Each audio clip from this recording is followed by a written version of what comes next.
बढ़ते हैं। उत्तर प्रदेश के बाराबंकी के श्री राम स्वरूप यूनिवर्सिटी कैंपस में बुलडोजर एक्शन हुआ है। एबीवीपी ने 18 घंटे का अल्टीमेटम देकर कार्रवाई करने की मांग करते हुए कहा था कि अगर इस दौरान कार्रवाई नहीं हुई तो पूरे प्रदेश में उग्र प्रदर्शन होगा। इस मियाद के खत्म होने से पहले बाराबंकी के इस विवादित यूनिवर्सिटी में बुलडोजर की कार्रवाई शुरू हो गई। इस यूनिवर्सिटी के कैंपस में ये अवैध निर्माण पाया गया है जो एनिमल हाउस के नाम से बन रहा था। प्रशासनिक सर्वे में ये सामने आया है कि सरकारी जमीन पर अवैध कब्जा करके इसे बनाया गया है, जिसके बाद बुलडोजर इसे ध्वस्त कर दिया गया है। और हमारे साथ जुड़ गए हैं मेरे सहयोगी रणवीर सिंह। रणवीर, बुलडोजर की कार्रवाई इस वक्त चल रही है, बताएं क्या हो रहा है, शिकायत क्या थी वहां पर?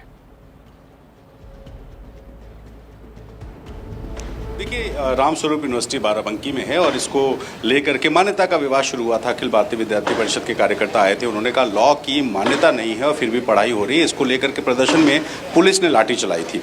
अखिल भारतीय विद्यार्थी परिषद ने एक प्रदर्शन शुरू किया और अल्टीमेटम दिया था 48 घंटे का। और नतीजा क्या है, जरा तस्वीर देखिए। बुलडोजर चल रहा है इस राम स्वरूप यूनिवर्सिटी के एक हिस्से में। बहुत बड़ी यूनिवर्सिटी है और यूनिवर्सिटी के सबसे पीछे के हिस्से में बताया गया कि सरकारी ज़मीन कब्जा करके एनिमल हाउस बनाया गया था और इस एनिमल हाउस में जो अवैध इमारत थी उसको प्रशासन ने जांचा है। तमाम सामने जो अधिकारी दिख रहे हैं यहाँ मौजूद हैं, इनसे जब हमने बात की तो इन्होंने बताया कि अभी ये शुरुआत है। शुरुआती जांच में ये जो इमारत है अवैध पाई गई है, इसके बाद जांच आगे बढ़ेगी।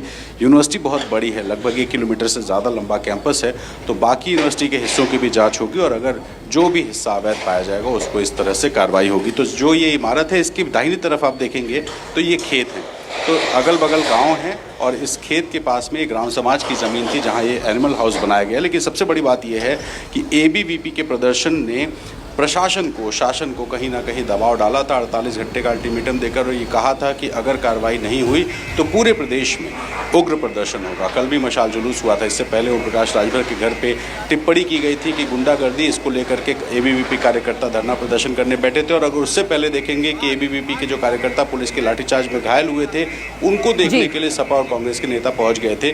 तो बीजेपी के समर्थन वाला, बीजेपी के आरएसएस के समर्थन वाला जो एबीवीपी है उसमें सपा और कांग्रेस का सपोर्ट मिल रहा था। इस वजह से यूपी की राजनीति गरमाई थी और एबीवीपी ने जिस स्ट्रेटजी के साथ काम किया उसका अब असर दिखाई दे रहा है, क्योंकि ये बुलडोजर एक्शन शुरू हो गया है और आज पहला दिन है।